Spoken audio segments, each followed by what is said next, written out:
안녕하세요. 저는 미녀와 야수 소리를 들으며 다들 만류했던 결혼을 굳이 했다가 이혼을 하게 된 여자입니다. 미녀라니 제 입으로 말하기가 참 민망하네요. 이야기를 하자면 별 수 없이 제 외모를 남들이 칭찬해주는 대로 표현하게 될 텐데 듣기 불편하시더라도 양해 부탁드려요. 저는 살면서 못생겼다는 말을 들어본 적이 없습니다. 어떤 무리에 소속되었든 그 울타리 안에서 항상 외적인 면모가 손에 꼽힐 만큼 예쁘다는 말을 많이 들었어요. 예쁘다는 칭찬은 여자라면 다 좋아할 말이지만 그것 때문에 피해보는 경우도 적지 않게 있는데요. 제가 바로 외모 때문에 피해를 본 사람들 중 한 명입니다. 그것도 하필 결혼 과정에서요. 다들 혹시 이런 말 들어본 적 있으실지 모르겠어요. 잘생긴 놈들은 얼굴값하고 못생긴 놈들은 꼴값한다는 거요.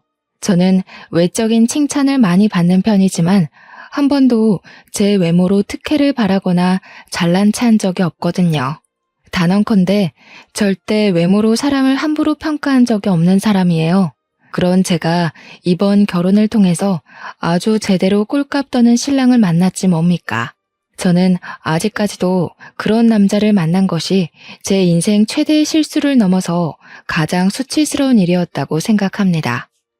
지금부터 야수 같은 남자가 눈만 높아서는 얼마나 꼴값을 떨었길래 이혼까지 하게 되었는지 들려드릴게요. 사람들이 제게 항상 하던 말이 있었습니다. 너는 당연히 너만큼의 수준인 남자를 만날 것이라는 말이요. 다들 제가 못해도 평균 이상의 조건인 남자들만 만날 거라 생각했다는데 저는 대다수 사람들의 생각과 달리 제일 못생긴 남자와 사랑에 빠져 결혼을 하게 된 케이스입니다. 저와 남편의 만남은 외적인 차이가 심했던 만큼 만남조차 순순하지 않았어요. 누가 저한테 남편 수준의 사람을 소개해 주려 하지도 않았고 다들 제가 눈이 높을 거라고 생각해서 잘난 남자들만 만족할 거라고 생각했대요. 하지만 저는 사람들 생각과는 완전히 다른 이미지입니다. 저는 평소 연애에 관심도 없고 꾸미는 것에도 흥미없고 놀러 다니는 것도 그다지 즐기지 않는 사람이었거든요. 제 삶은 집과 직장이 다였던 인생이었습니다. 그러니까 이 말 뜻은 제가 남편과의 만남이 순순하지 않았던 건 저와 남편을 이어줄 생각조차 안 했던 친구들 입장과 어디 바깥을 활보하지 않는 제 집순이 성향 때문이었다는 겁니다. 절대 남편 수준을 무시해서가 아니었죠. 누구 하나 저한테 남편을 소개해주지도 않고 제가 또 적극적으로 남자를 찾아다닌 게 아닌데 어떻게 남편과 제가 수월하게 연이 닿아서 결혼까지 하겠어요? 제가 남편을 처음 만났던 건 친구 생일 파티 때였습니다. 중학교 동창이 생일 파티로 친구들을 초대해 외식을 한다는 얘기에 그날은 제가 퇴근하고 화장을 좀 한 뒤 그 장소로 갔었어요. 거기서 저는 친구의 친구인 남편을 처음 만나게 된 겁니다. 잘생긴 남자들한테도 별로 설렘을 못 느끼는 제가 남편 수준의 외모가 눈에 들어올 리 없었는데요. 그래서 당시 남편이 저를 어떤 눈길로 보고 있었는지도 몰랐거든요. 그런데 며칠 뒤 친구가 저한테 기함을 하면서 말해주는 겁니다. 내가 남 평가하는 것 같아서 웬만하면 이 말까진 안 하려고 했는데 걔 너한테 관심 있다더라? 대체 그런 용기는 어디서 나오는 건지. 하여튼 조심해. 나한테 관심 있다고 하는데 왜 조심해? 날 좋게 봐준 거면 고마운 일 아닌가? 뭐 이렇든 저렇든 난 이미 관심 없어. 조심해야 돼. 걔가 못생겼는데 자존심은 무지 세거든.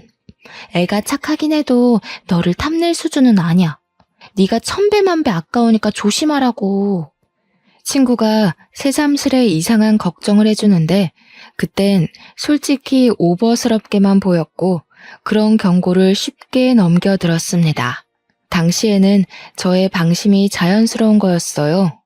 남편이 저를 찾아올 리도 없었고 솔직히 따지자면 일면식도 없는 거나 마찬가지인데 뭘 그렇게까지 주의를 주나 싶기만 했죠. 그런데 놀랍게도 제 생각은 단 2주 만에 뒤엎어졌는데요. 남편이 제 SNS를 뒤졌는지 호텔리어인 저의 직장을 알아내서 호텔 앞으로 찾아온 거 아니겠어요? 처음에는 못 알아봤는데 웬 못생긴 남자가 저한테 말을 걸길래 고객인가 싶어서 쳐다봤고 남편이 금세 신원을 밝혀주길래 알아차렸습니다. 남편이 제게 차 한잔 하자고 제안하더라고요. 저는 별 볼 일 없다고 생각해서 거절했어요.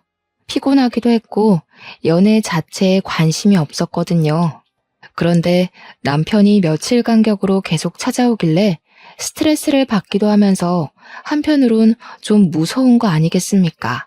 좋게 말해도 알아듣질 못하길래 경찰에 신고할 거라고 하니까 그 뒤로는 안 나타나더라고요. 솔직히 저는 이런 경험이 한두 번이 아니었어요. 특히 고등학교 때 야간 자율학습 마치고 밤늦게 귀가를 할 때면 이런 일들이 빈번하게 일어나곤 했습니다. 그래서 남편을 거절하는 것에 대해 그리 미안한 마음도 없었어요. 저의 이런 태도는 거만이라기보단 제가 이젠 남자들의 새카만 속내를 알만한 나이이기 때문입니다. 그런데도 제가 남편과 결혼을 하게 된 건 남편한테서 계속 오는 편지 때문이었어요. 남편은 제 번호를 친구한테 들어서 알 텐데도 제 직장으로 꾸준히 편지를 보냈는데 편지에는 항상 장문의 내용이 담겨 있었습니다. 처음에는 보지도 않고 버리다가 한날 제가 인생에 대한 회의감으로 무기력한 시기가 있었습니다. 다들 한 번씩 오는 인생 슬럼프 있지 않습니까? 저도 그런 상태였어요. 그래서 마치 아침 신문을 배달받는 것처럼 오던 편지를 한번 뜯어서 읽어본 적이 있었거든요. 내용은 별거 없었습니다. 그냥 자기 일상 얘기도 있고 날씨 얘기, 인간관계 얘기 등등 누가 라디오를 들려주는 것처럼 그런 일반적인 사람의 흔적이 묻어 있었습니다. 거기서 제게 인상 깊었던 부분은 편지의 마지막 멘트에 항상 제 마음을 복돋아주는 명언이 하나씩 적혀 있었다는 겁니다.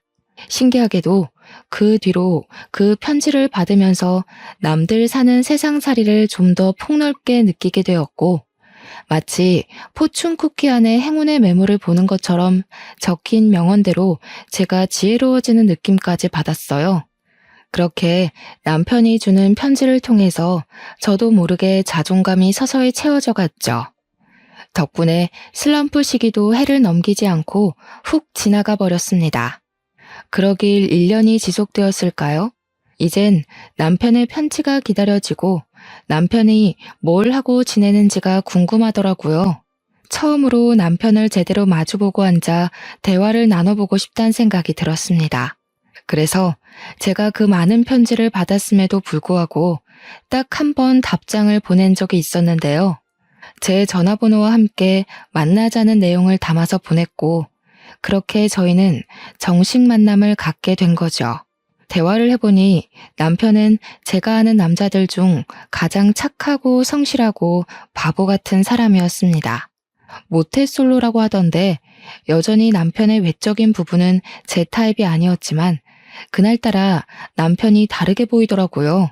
제가 사람 내면만 보고 완벽하게 넘어가게 될 줄은 정말 상상도 못했는데 그 길로 저는 결혼 약속까지 하게 됐습니다.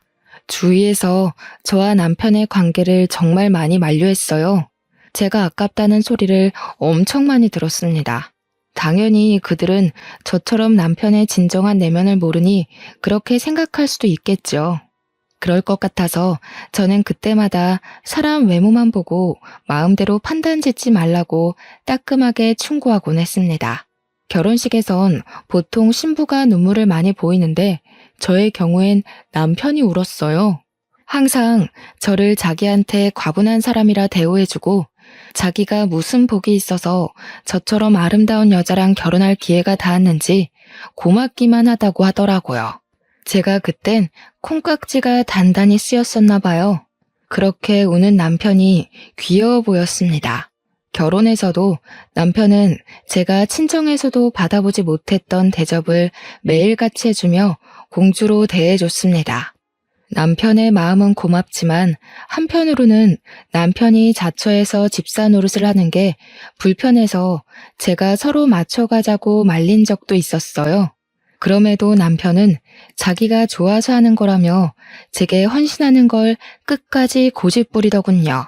차라리 그 정도까지 제게 노력하지 않았다면 제가 남편에게 좀 덜한 배신을 느꼈을지도 몰라요.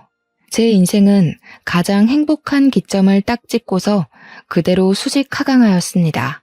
행복할 줄 알았던 제 결혼 생활에 금이 가기 시작한 건 남편의 잦은 술자리로 인해서 제 몸매에 변화가 오면서부터였어요. 신혼일 때 남편은 저를 여기저기 자랑을 하고 싶어 했는데요. 그 때문에 술자리를 정말 많이 돌았습니다. 그러면서 남편처럼 똑같이 모태솔로의 못생긴 친구들한테 저를 보여주며 마치 그 무리를 군림하게 된 왕처럼 행동을 했어요. 매번 착하고 순한 남편만 보다가 친구들 앞에서 기세등등한 남편의 모습을 보니 그건 제게 좀 낯설었습니다. 그래도 오죽 내가 좋아서 나를 자랑하고 싶을까 싶어 저는 남편이 같이 친구 만나러 가자고 조르는 술자리마다 함께 참석하여 남편 친구들과 잘 어울려 놀았어요.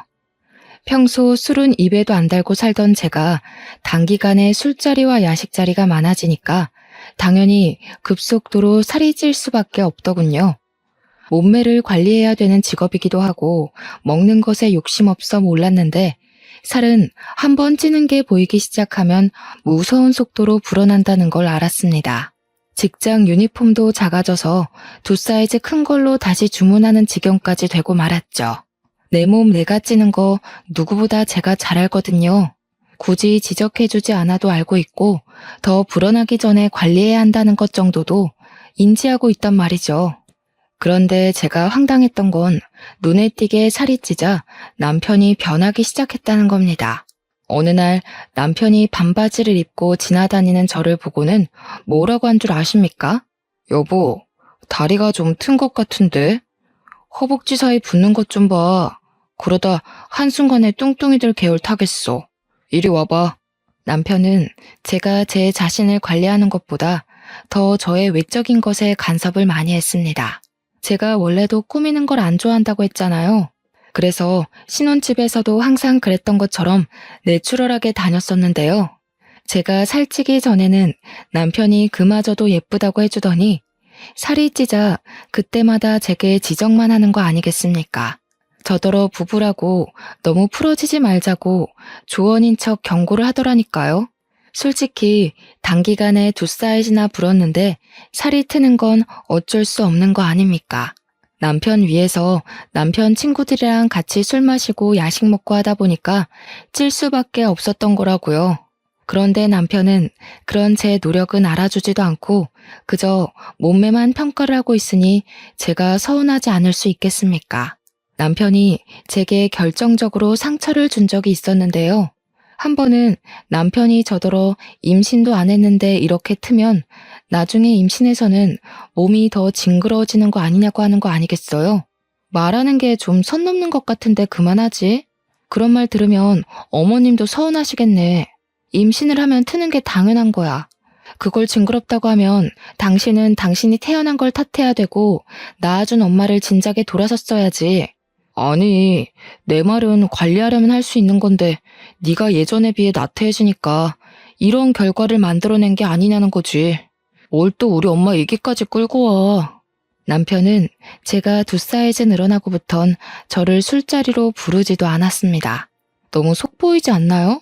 남편이 밖에 나가서 놀기 좋아하는 사람이라는 것도 결혼하고 나서 알았어요. 결혼식 올리기 전까지만 해도 항상 제 옆에만 꼭 붙어있던 사람이라서 그렇게 바깥을 나돌아다니는 사람이라는 것도 전혀 알 턱이 없었죠. 저도 살찐 거 너무 잘 알기 때문에 제 몸매에 변화가 일어난 걸 속상하다 생각하고 있었지만 그렇다고 남편의 지적이 달가운 건 아니었습니다. 오히려 기분만 더 상해서 서운함이 커져갔고 반감까지도 들었어요. 그래서 남편과 투닥거리는 날이 훨씬 늘어갔죠. 입으로 나불거리는 지적도 신경 쓰이는데 저를 완전히 열받게 하는 남편의 행동은 또 따로 있었습니다. 제가 남편의 지적에 불만을 표했기 때문인지 남편은 이제 입이 아닌 손으로 저를 통제하기 시작했는데요. 제가 입에 뭘 놓고만 있어도 냅다 뺏어버리기 시작하더라고요. 남편의 그런 간섭은 제가 시댁에 가서 시모랑 같이 요리하다가 간 본다고 입에 넣는 것도 포함이었습니다. 남편은 계속 제가 입에다 뭘 넣나 안 넣나 지켜보고 있었나 봐요. 남편이 제 입으로 들어갈 뻔한 시식을 확 뺏어버리자 제 손에 들려있던 그릇마저 손을 벗어나게 되었는데 플라스틱이라 다행히 그릇에는 문제가 없었지만 시모 바지가 반찬을 뒤집어 썼지 뭡니까. 어머, 괜찮으세요 어머님? 바지에 간장 다 배어서 어떡해요. 제가 치울 테니까 얼른 갈아입고 오세요. 여보, 갑자기 달려들어서 뭐 하는 짓이야. 어머님께서 피해보셨잖아. 간 보는 게 살찌는데 제일 위험한 지름길이야. 찔끔찔끔 먹고 나중에 자리에 앉아서까지 먹을 거잖아. 내가 안 말렸으면 너 오늘만 한 2kg는 쪘을 거다. 좀 그만해. 우리 사이에서의 일을 왜 어머님 앞에서까지 말씀드려. 당신 뭔 소리 하는지 알아들었으니까 그만 나가. 지금 어머님도 보고 계신데 민망하게. 엄마도 알아야지. 엄마가 보기에도 와이프 살 많이 쪘지? 엄마도 예쁜 며느리가 좋지 않아? 얘가 원래 마르고 예뻤잖아. 내가 너무 잘해줬는지 갑자기 이렇게 풀어졌다니까. 나중엔 생판 남이랑 사는 기분 들 것 같아. 당신이 매일 술자리 불러내서 그런 거 아니야. 당신 생각해서 나도 맞춰주려고 노력한 건데 그것 때문에 살찔 수밖에 없었던 걸 어쩌라고. 내 몸 내가 알아서 관리하겠다는데 왜 자꾸 간섭이야? 핑계대지 마. 나 때문에 살쪘다고? 그럼 나는 왜 처음이랑 지금이 똑같은데? 당신보다 술자리 많은 건 나야. 허구한 날 술 마셔도 결혼할 때랑 몸무게가 같다고. 근데 당신은 봐. 몇 달 전만 해도 나보다 체구 작았는데 지금은 나만 해줬잖아. 남편의 개소리 때문에 기가 차서 할 말을 잃고 있었는데 남편은 그 이후 더 짓거리지 못했습니다. 옆에서 저희를 지켜보고 있던 시모한테 뒤통수를 제대로 얻어맞았기 때문이었죠. 못생긴 놈이 바라는 것도 많다. 새아기 아니었으면 누가 너처럼 생긴 놈을 받아줬겠니? 새아기가 뚱뚱해져서 굴러다니더라도 너보다는 데려갈 놈 많을 거다. 가서 내 바지값이나 가져와라 이놈아. 시모가 간장 양념이 다 묻은 바지를 남편 쪽으로 털면서 남편을 주방으로 쫓아냈습니다. 상견례 때부터 알았던 사실인데 시모 성격이 참 털털하더라고요. 목소리도 좀 허스키한 편이라서 솔직히 초반에는 살짝 겁도 먹었었어요. 시모 성격이 얼마나 세면 시부도 시모 옆에선 아무 말도 못하더군요. 살다 보니 알게 된 건데 시댁의 실세는 시모였더라고요. 시모가 학창시절 때도 꽤 문제 일으키는 왈가닥이었다고 하길래 시집살이 제대로 하게 생겼네 라고 생각했었습니다. 그런데 각오하고 시작한 결혼 생활은 오히려 시모 덕분에 편했어요. 제가 아내 노릇, 며느리 노릇이 서툴 때면 남편과 시부가 제게 한 소리 얹기도 했는데 그럴 때마다 시모가 끼어들어서 자체적으로 필터링도 해주었습니다. 결혼 처음부터 척척박사로 잘하는 아내, 며느리가 어딨냐면서 제가 하는 모든 일에 입도 못 대게 하였어요. 그래서 저는 결혼 생활 몇 개월간 시모만을 믿고 남편의 간섭도 참아가며 위로받았던 겁니다. 시모 말로는 남편이 외동이었던 건 시부의 외모를 닮은 사람이 또 나올까 싶어서였다고 했는데 시모가 그 말을 해줄 때 웃음을 참느라 힘들었던 기억이 나요. 실례인 거 알지만 남편 못지않게 시부 또한 잘생긴 얼굴은 아니었거든요. 남편이 시부를 아주 똑 닮았더라고요. 그래도 시부는 남편과 다르게 시모기에 정말 눌려 살아서 그런지 참 점잖은 분이었습니다. 유독 남편만 제 외모를 지적하고자 안달이었는데 남편 하나만으로 충분히 스트레스를 받거든요. 그런데 남편 같은 사람이 하나 더 나타난 거 아니겠습니까? 바로 남편의 사촌동생이었습니다.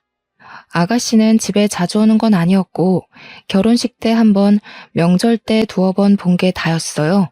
그렇게 긴 틈을 두고 마주하곤 했으니까 아가씨 눈에는 저의 변화가 더 눈에 확확 들어왔을 겁니다. 아무리 그래도 그렇지 아가씨랑 저는 말 그대로 10손가락 안에 꼽힐 만큼만 봤을 뿐 서로 함부로 할 만큼 가까운 사이가 아니었거든요. 그런데 아가씨가 제 몸매를 대놓고 지적을 하더라고요. 저보다 한참 어리던데 솔직히 19라고 해도 좀 무례한 짓 아닌가요? 아, 참고로 아가씨도 못생겼습니다. 언니, 임신도 하기 전에 살쪄서 오빠가 일할 맛이 안 나겠어요. 나중에 임신까지 하면 굴러다니는 거 아니에요? 네가 봐도 그렇지. 아무도 내 말에 동감을 안 해줘서 얼마나 억울했는데. 이참에 네가 우리 집 좀 자주 와서 내 와이프 정신 좀 차리게 해주라. 저것 봐, 다리가 완전 무다리가 됐잖아. 저게 어디 여자 다리야? 어머, 그러네. 언니, 아무리 그래도 얼굴 믿고 너무 관리 안 하는 거 아니에요? 솔직히 언니는 관리 안 할 정도로 막 예쁜 건 아니거든요. 언니 같은 얼굴은 몸매가 받쳐줬을 때 빛을 발하는 외모라 반드시 몸매가 날씬하다는 전제가 있어야 된다고요. 아가씨랑 남편은 제가 눈앞에 있기만 하면 신이 나서 저를 앞에 두고 까기 시작했는데요. 제가 한마디 하면 100% 시댁 분위기가 뒤집어질 걸 알고 있기 때문에 최대한 말을 아꼈거든요. 그런데 아가씨도 아가씨지만 남편 입이 가벼운 게 정말 꼴 보기 싫더라고요. 한 소리 해야겠다 싶을 정도로 분노가 차올랐던 게 한두 번이 아닌데 제가 한 번도 시댁을 뒤엎은 적이 없던 이유는 남편과 아가씨가 입을 놀릴 때마다 시모가 대신 나서줬기 때문입니다. 시모는 그들에게 늘 같은 소리만 반복했어요. 아주 못생긴 것들이 둘이서 말도 많다. 너희들 둘 재산을 합쳐서 설쳐봐라. 너희들은 가진 것 전부를 걸어야 그나마 보은이랑 대등해지지 않을까 싶은데 당장 길거리에 나가도 아마 보은이 모시고 살 사람만 줄을 섰을 거다. 시모가 남편과 아가씨에게 혀를 끌끌 차며 주제에 넘는 소리 하지 말라고 하면 거짓말처럼 둘 다 입을 싹 다물더라고요. 제가 나서서 판을 엎을 필요가 없었다는 거죠. 거기까진 시모 도움 덕분에 참을만 했어요. 그런데 웃긴 건 아가씨가 정말 저희 집에 찾아오기 시작했다는 겁니다. 아가씨는 일부러 제가 쉬는 날에만 맞춰서 찾아왔고 남편이랑 쌍으로 저의 외모를 지적하며 스트레스를 안겨주었어요. 시모 때문에 시댁에서는 저를 시원하게 까질 못했던 두 사람이 신혼집에서는 물 만난 고기처럼 펄쩍펄쩍 뛰었습니다. 여기서 누가 봐도 재수없는 건 당연히 남편이잖아요. 그 남자가 정말 저한테 헌신하고 저를 위해 살겠다고 울던 남자가 맞나 싶었어요. 남편은 그렇게 점차 얄미운 사람으로 변질되어 갔습니다. 스트레스가 2배가 되니까 제 몸에도 결국 이상이 생기더군요. 심신이 망가지니까 육신까지 기력을 잃어서 스트레스성 위경련까지 발병하고 말았습니다. 며칠간 병원 신사를 졌는데도 불구하고 이것들 하는 짓은 갈수록 더해지기만 했어요. 저도 더 이상 말대답만 해주면 안 되겠더라고요. 제 몸이 망가지니까 하늘도 저를 안쓰럽게 봐준 건지 저한테 좋은 기회를 내려준 적이 있었는데요. 언니, 저 결혼할 사람이 있는데 언니가 좀 봐주실래요? 제 남자친구가 몸매 좋은 사람이 이상형이라고 하더라고요. 혹시 제 몸만 좋아하는 건 아닌가 싶어서 영 불안한 거 있죠? 언니가 나이 좀 있으니까 저보다 남자 보는 눈이 제대로일 것 같은데 잘 좀 봐줘요. 아가씨가 결혼까지 생각하고 있다는 사람을 저한테 소개해준다고 하더라고요. 그러니까 말 그대로 아가씨는 몸매가 참 좋은 여자였어요. 아가씨가 내세울 건 내면도 아닌 몸매뿐이었죠. 제 당시 몸무게가 65kg였는데 아가씨는 50kg 초반이었던 걸로 압니다. 저한테 떳떳하게 몸무게를 자랑했어서 아주 잘 기억하고 있어요. 키는 아가씨보다 제가 좀 더 커서 사실상 제가 65kg라 하더라도 저를 잘 모르는 사람들은 항상 저더러 늘씬하다고 칭찬을 해주었습니다. 아마 자기 남자친구 봐달라고 부탁하는 것에서 아가씨 속셈은 따로 있었을 거예요. 저랑 자기 몸매를 대놓고 자기 남자친구한테 보여주면서 비교하려고 하는 의도겠죠. 너무 눈에 보이는 여우짓이었습니다. 그런 사람들 있지 않습니까? 여우짓 잘 못하는 애들. 여우짓 한 번도 안 해본 애들이 어중간하게 도화살인 척하면서 본인의 매력을 반감시키는 짓 하곤 하잖아요. 아가씨가 딱 그 짝이었어요. 제 부른 몸매를 이용해서 자기 남자친구한테 점수를 더 따려는 목적으로 부탁한 거겠죠. 그 못난 속심이 보여서 솔직히 짜증이 났지만 저는 아주 흔쾌히 수긍을 했습니다. 하늘이 주는 복수의 기회라고 생각했어요. 제가 약간의 튼살은 생겼을지라도 태생부터 군살은 별로 없는 편이었어서 들어갈 때 들어가고 나올 때 나온 라인이 약간은 남아 있었거든요. 물론 결혼 전보다는 못했지만요. 그래서 아예 작정하고 처녀 때처럼 꾸며서 나갈 생각으로 아가씨 제안을 허락했던 것입니다. 눈에는 눈, 이에는 이가 얼마나 무서운지 그 어린 아가씨한테 알려주고 싶더군요. 저는 일할 때도 피부와 속눈썹 화장만 했었는데 영상을 보고 배우기까지 하며 메이크업에 힘을 줬습니다. 아가씨가 분홍빛 화장을 자주 하더라고요. 도화살인 척하면서 말입니다. 그래서 저도 분홍빛 계열로 메이크업을 했죠. 안 그리던 아이라인까지 그렸고요. 남자들이 환장한다는 기다란 흑색 생머리까지 했습니다. 복장은 당시가 여름이었는데 적당한 라인은 드러나되 살집은 가려지는 옷으로 골라서 입었고 아가씨가 부른 약속 장소로 갔어요. 오랜만에 꾸며서 그런지 은근슬쩍 따라붙는 남자들의 시선도 오래간만에 느꼈습니다. 결혼하기 전에는 몰랐는데 결혼하고 나니까 그런 남자들의 관심이 고맙기만 하더라고요. 그리고 먼저 도착해 있는 아가씨와 아가씨 남자친구를 마주했는데요. 정말 거짓말 아니고 아가씨 남자친구가 저를 보자마자 과자 안주를 먹다가 사례까지 들린 것 아니겠습니까? 당시 가게 분위기는 조명빛이 밝은 편이었는데 아가씨 남자친구 얼굴이 아주 새빨개진 겁니다. 누가 봐도 남자로서의 본능적인 시선과 반응이었습니다. 그보다 아가씨 표정이 아주 볼만했어요. 당시 기억으로는 아가씨도 꽤나 힘을 주고 온 차림새였던 걸로 압니다. 그럼에도 불구하고 얼굴이 못생기니까 그만한 태가 잘 안 살더라고요. 아가씨는 제가 집에서처럼 후줄근하고 꾀지지하게 나올 거라 생각했나 봐요. 제가 너무 펑퍼짐한 옷만 입고 다녀서 제 몸에 군살이 있는지 없는지도 몰랐겠죠.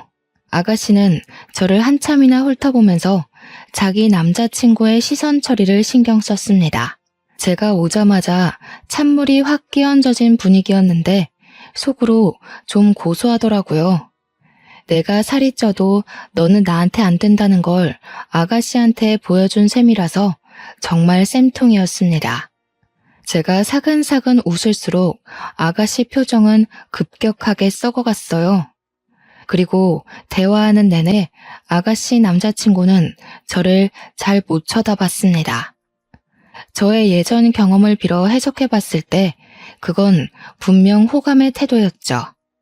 제가 웃을 때마다 아가씨 남자친구가 한 번씩 넋 놓는 표정을 지었는데 그때마다 아가씨가 짜증을 내는 바람에 제게서 시선을 거두길 반복했어요. 그뿐만 아니라 제가 말을 걸 때도 아가씨 남자친구는 얼굴이 쉽게 빨개졌습니다. 아가씨 남자친구는 제 남편처럼 그렇게 잘난 남자는 아니었어요. 딱 아가씨 수준에 만날 것 같은 그 정도의 남자였죠. 그날 약속 자리는 완벽한 저의 승리로 마무리되었습니다. 제가 외모로 자랑질하는 걸 좋아하는 사람이 아닌데 남편이랑 아가씨한테는 이렇게까지 해서라도 보여줘야겠더라고요. 아가씨 남자친구분 괜찮아 보이네요. 요즘 말 한마디 할 때마다 얼굴 빨개지는 사람 드문데 아주 순수하신 것 같아요. 오히려 아가씨께서 복받은 거일 수도 있어요. 결혼 긍정적으로 생각해 보세요. 언니, 일부러 이러고 나왔죠? 저랑 남자친구 사이 방해하려고 갑자기 안 하던 화장을 왜 하는데요? 내 남자친구랑 소개팅하는 것도 아니고 언니가 왜 이렇게까지 치장하고 나와서 우리 사이 방해하는 거냐고요. 방해요? 저는 아가씨 남자친구니까 단정하게 예의를 갖췄을 뿐이에요. 제가 이렇게 나왔다고 둘 사이가 방해되는 거면 그 남자친구분이 아가씨 별로 안 좋아하는 거겠죠. 아니면 겉모습에 쉽게 현혹되는 사람이거나 아가씨는 속에 열불은 나지만 더 따질 건더기가 없어서 획 돌아섰고 남자친구가 대기하고 있는 차로 쌩 가버렸습니다. 데려다주는 걸 바란 건 아닌데 그래도 아가씨 부탁으로 제가 그 자리에 갔으면 태워줄까요? 한 소리 정도는 들을 수 있는 거 아닙니까? 그런 말조차도 안 하고 볼일 끝났다는 듯 가버리더라고요. 아가씨 입장에선 제가 자기 남자친구랑 한시도 같이 있는 걸 바라지 않겠죠. 그리고 바로 그날 집으로 돌아오는 길에 저는 아주 황당한 장면을 목격하게 되었습니다. 집 가는 길에 남편이 잘 다니는 술집이 하나 있는데 그날 밤에도 남편이 그곳 앞에 있더라고요. 그런데 웬 여자를 하나 끼고 있는 거 아니겠습니까? 남편한테는 여자 사람 친구가 없어요.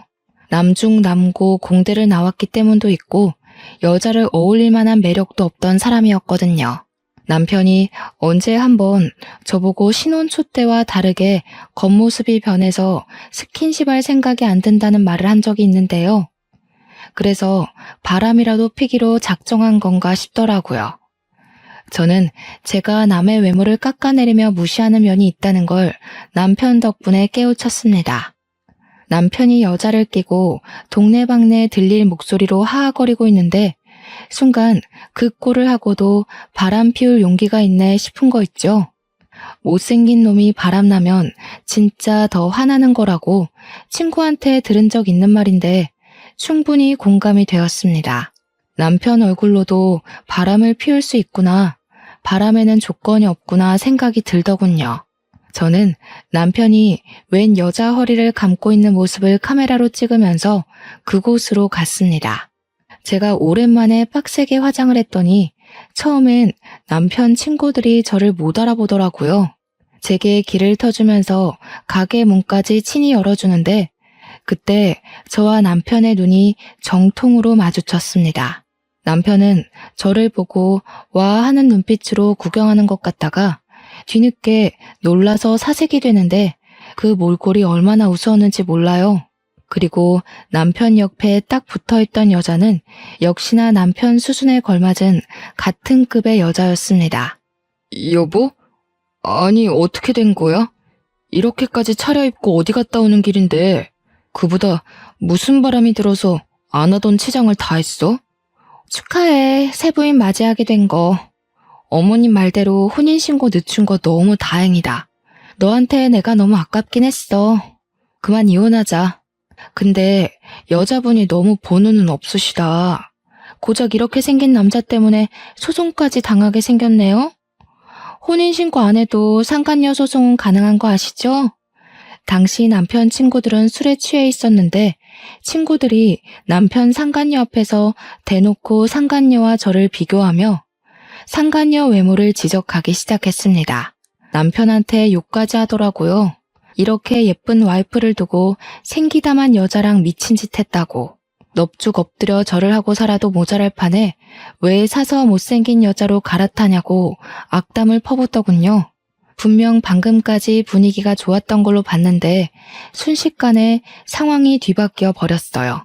기분 나빠도 제가 나빠야 할 상황에서 오히려 상간녀가 너무 많은 지적을 당하는 바람에 여자로서 자존심이 상당히 깎였죠. 상간녀가 얼굴 벌개져선 남편을 밀치고 돌아가 버리더라고요. 상간녀야 소송해버리면 그쪽에 볼 일은 더 이상 없는 거고 저는 남편의 태도가 기분 나빴습니다. 친구들한테 따끔하게 욕을 먹으면서도 상간녀와 제 사이에서 갈피를 못 잡고 있는 거 아니겠습니까? 기분 상해서 저도 먼저 집에 돌아와 버렸는데요. 양심은 있는지 남편이 저를 급하게 뒤따라왔더라고요. 저를 붙잡더니 하는 말이 뭔 줄 아시나요?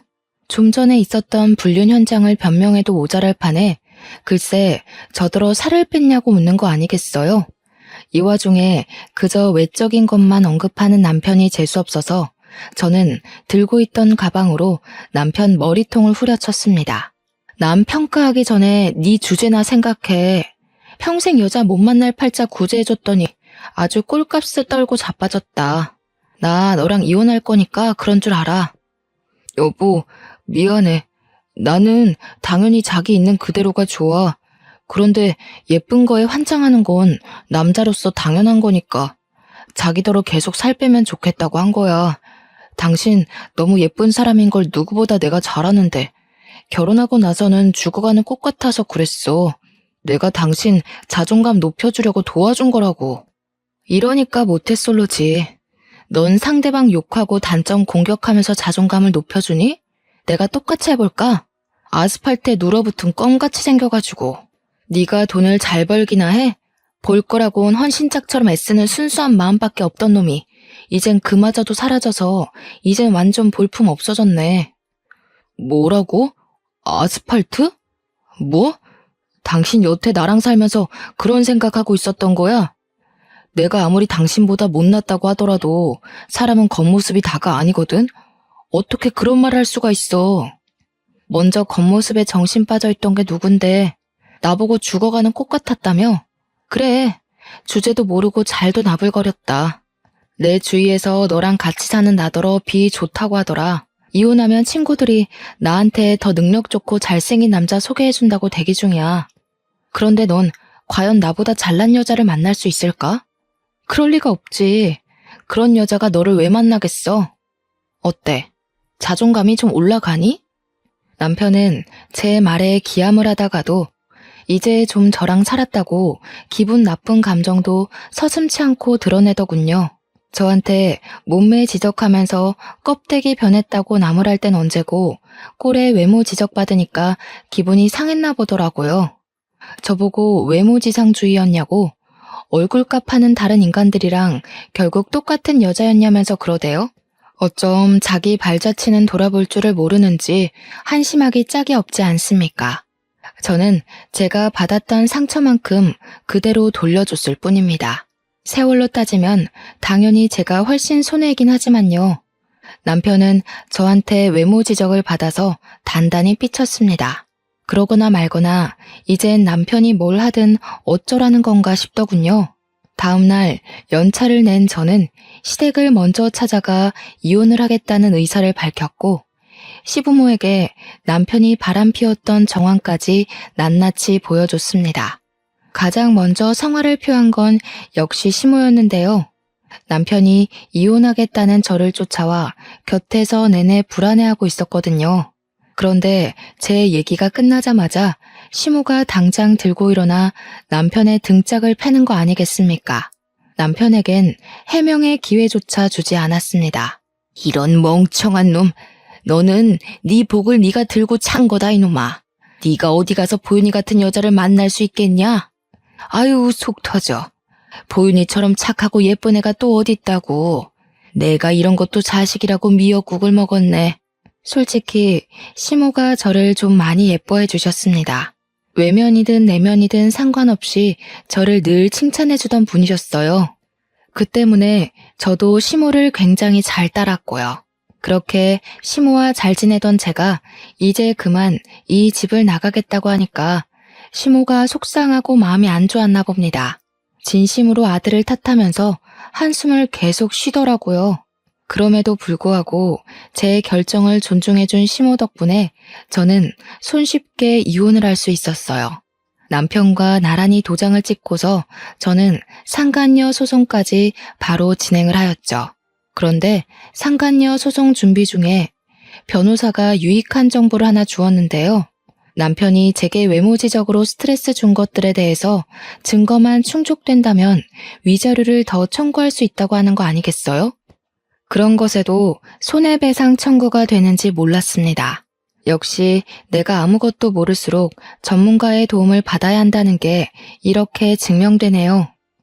그래서 저는 남편 지인들의 증언과 시모의 증언, 그리고 제가 스트레스로 위경련에 걸렸던 진단서까지 모조리 끊어서 변호사에게 제출했고 덕분에 위자료를 더 받아낼 수 있었습니다.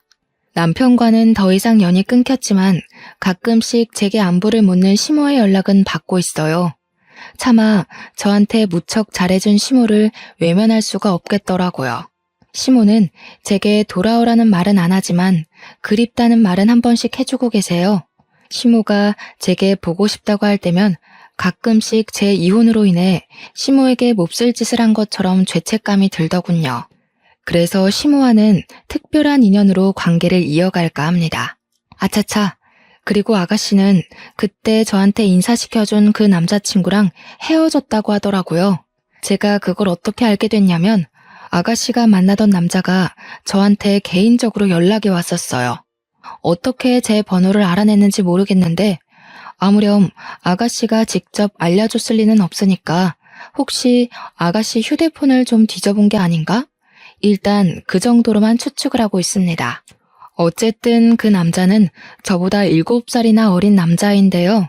연락한 이유가 굉장히 당황스럽더라고요. 글쎄, 아가씨한테 헤어지자고 통보하고 저한테 대시를 하는 게 아니겠습니까? 제 사정도 모르고 연락을 한 것 같길래 제가 이혼녀라고 말을 해줬거든요.